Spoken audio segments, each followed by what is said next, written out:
तो hello everyone, I hope you all are doing really well.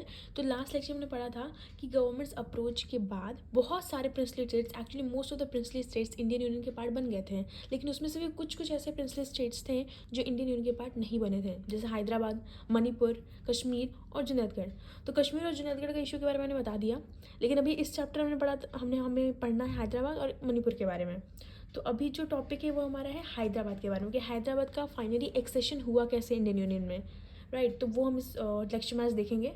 So let's get started without any further delay. तो जो हमारा पहला topic है वो है हैदराबाद। तो इसमें क्या है कि Hyderabad, the largest of the princely states, was surrounded entirely by Indian territory. तो बेसिकली हैदराबाद जो है वो सबसे बड़ा प्रिंसली स्टेट था और वो सराउंड किया गया था इंडियन टेरिटरी के द्वारा, क्योंकि उसके टेरिटरीज जो थे हैदराबाद के, उनके आजू बाजू इंडियन के ही स्टेट्स हैं, तो इंडियन टेरिटरी के द्वारा ये सराउंड किया गया था। Now its ruler carried the title Nizam and one of the world's richest man. तो हैदराबाद के जो वो लीडर थे, हैदराबाद के जो बेसिकली रूलर थे, वो थे निज़ाम, और ये वर्ल्ड के उस टाइम के अमीर व्यक्तियों में से एक थे। He was one of the world's richest man at that time. Next, he wanted an independent states for Hyderabad. He entered into what was called the Standstill Agreement with India in November 1947 for a year, while negotiation with the Indian government were going on. तो basically वो चाहते थे कि हैदराबाद के पास एक independent nature हो, वो खुद से रूल करे हैदराबाद को, कोई इंडिया नहीं, कोई पाकिस्तान नहीं, उनको इंडिपेंडेंट स्टेटस चाहिए था। और जब तक नेगोशिएशन चल रही थी इंडियन गवर्नमेंट के साथ कि हाँ हम देखेंगे आएंगे आपके इंडियन यूनियन में या फिर नहीं आएंगे, इस तरीके से जब नेगोशिएशन चल रही थी कि आना है या नहीं आना, ज्वाइन करना है इंडिया को या नहीं करना है, तब तक एक अग्रीमेंट उन्होंने साइन किया था इंडियन गवर्नमेंट के साथ, जिसका नाम था स्टैंड स्टिल अग्रीमेंट। कब? नवंबर 1947 में।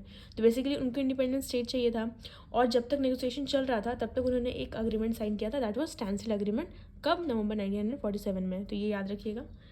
Now, what happened? In the meantime, a movement of the people of Hyderabad state against the Nizam's rule gathered force.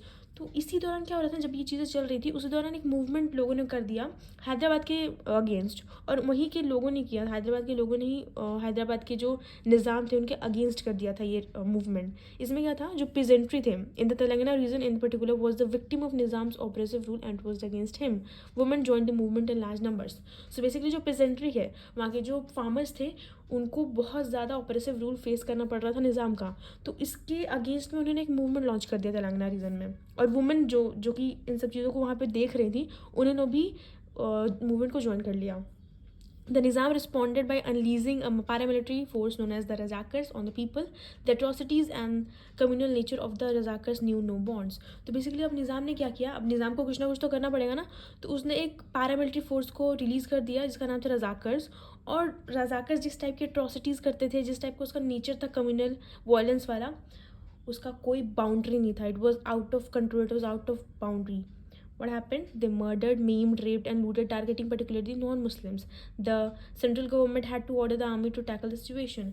तो उन रजाकर्स ने क्या किया, वो लोगों को उन लोगों का मर्डर किया, रेप किया, उनको लूट लिया, बहुत तरीके से इंजर्ड किया, राइट। और ये पर्टिकुलरली नॉन मुस्लिम्स को ही टारगेट कर रहे थे। तो इतना सब कुछ अगर वायलेंस किसी एक स्टेट में हो रहा है, तो सेंट्रल गवर्नमेंट को इस सिचुएशन को हैंडल करना ही पड़ेगा, क्योंकि हैदराबाद कर नहीं पा रही थी, उसने तो रजाकर्स लॉन्च कर दिया, इसकी वजह से और भी वायलेंट हो गया चीज़। तो इसलिए गवर्नमेंट जो है वो फाइनली इसमें आती है, इस स्टेट के सिचुएशन को हैंडल करने के लिए, और उन्होंने सेंट्रल गवर्नमेंट ने आर्मी को ऑर्डर कर दिया था कि जाइए सिचुएशन को टैकल करिए, सिचुएशन को देखिए। अब क्या हुआ, सितंबर 1948 में इंडियन आर्मी जो है फाइनली जाती है हैदराबाद में, वहाँ के रजाकर्स जो पैरामिलिट्री फोर्सेस उनको कंट्रोल करने के लिए, क्योंकि वहाँ का सिचुएशन बहुत ज़्यादा वॉलेंट हो गया था। और कुछ दिन के लगातार फाइटिंग के बाद निज़ाम ने फाइनली सरेंडर कर दिया, और इसकी वजह से हैदराबाद का एक्सेशन हो गया इंडिया में।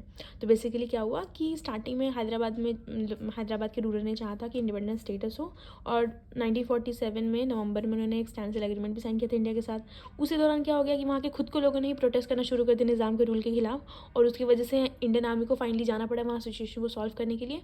और फाइनली 1948 सितंबर में हैदराबाद ने सरेंडर कर दिया, और इसकी वजह से क्या हुआ कि हैदराबाद का एक्सेशन हो गया इंडिया में। So this was it.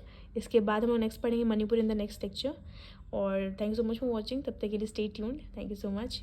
Keep learning, keep supporting, and I will keep making videos for you.